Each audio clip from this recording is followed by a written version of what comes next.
기존 독서 훈련 왜 이제는 부족할까요? 안녕하세요, 학부모님. 요즘 아이들 책은 예전보다 많이 읽습니다. 독서 기록도 하고 독후감도 씁니다. 그런데 이런 말씀들을 많이 하십니다. 책은 읽는데 왜 성적이 안 오를까요? 줄거리는 말하는데 자기 생각은 잘 말하지 못해요.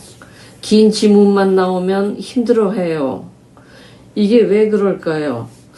오늘은 기존 독서 훈련의 한계를 아주 쉽게 말씀드리겠습니다. 첫째, 읽기는 하는데 구조는 못 봅니다. 기존 독서 훈련은 읽고 줄거리 요약하고 느낀 점 쓰기입니다. 하지만 시험은 왜 그렇게 되었는가, 글의 핵심 구조는 무엇인가를 묻습니다. 줄거리는 아는데 원인과 결과, 주장과 근거 구조는 잡지 못하는 경우가 많습니다. 즉, 읽는 힘은 있는데 생각의 뼈대가 약한 상태입니다. 둘째, 요약은 하지만 확장은 부족합니다. 요약은 줄이는 훈련입니다. 물론 중요합니다.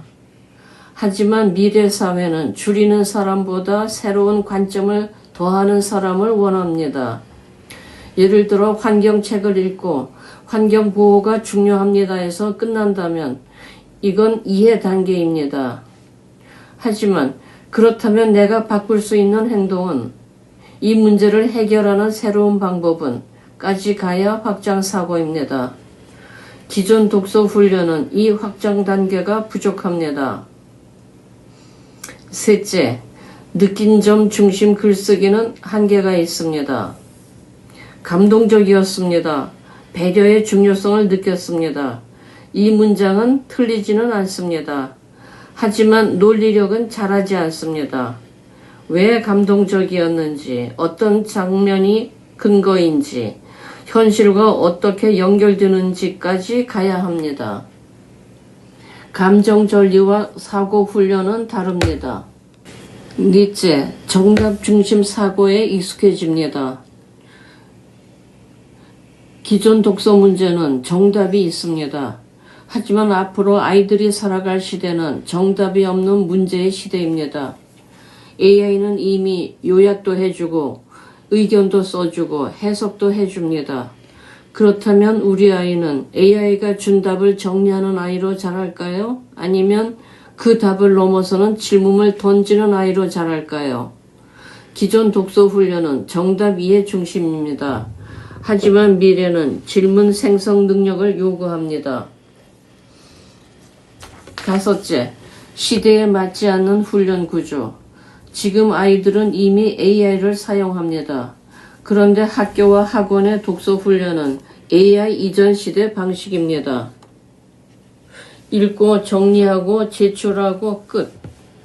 하지만 이제는 AI의 답을 분석하고 더 나은 질문을 만들고 다른 관점을 제시하고 재창조하는 단계가 필요합니다. 이 단계까지 가지 않으면 아이의 경쟁력은 AI와 겹쳐버립니다. 정리해 보겠습니다. 기존 독서 훈련은 읽고 이해하는 힘까지 키워줍니다. 하지만 생각을 구조화하고 확장하고 재창조하는 힘까지는 부족합니다. 지금 초등 시기는 생각 근육을 키우는 골든타임입니다. 단순 독서량이 아니라 사고의 깊이와 방향을 바꿔야 할 시기입니다. 마지막으로 한 가지 질문을 드리겠습니다. 우리 아이가 책의 내용만 잘 정리하는 아이로 자라기를 원하시나요? 아니면 책의 내용을 기반으로 새로운 생각을 만들어내는 아이로 자라기를 원하시나요? 선택은 지금입니다. 감사합니다.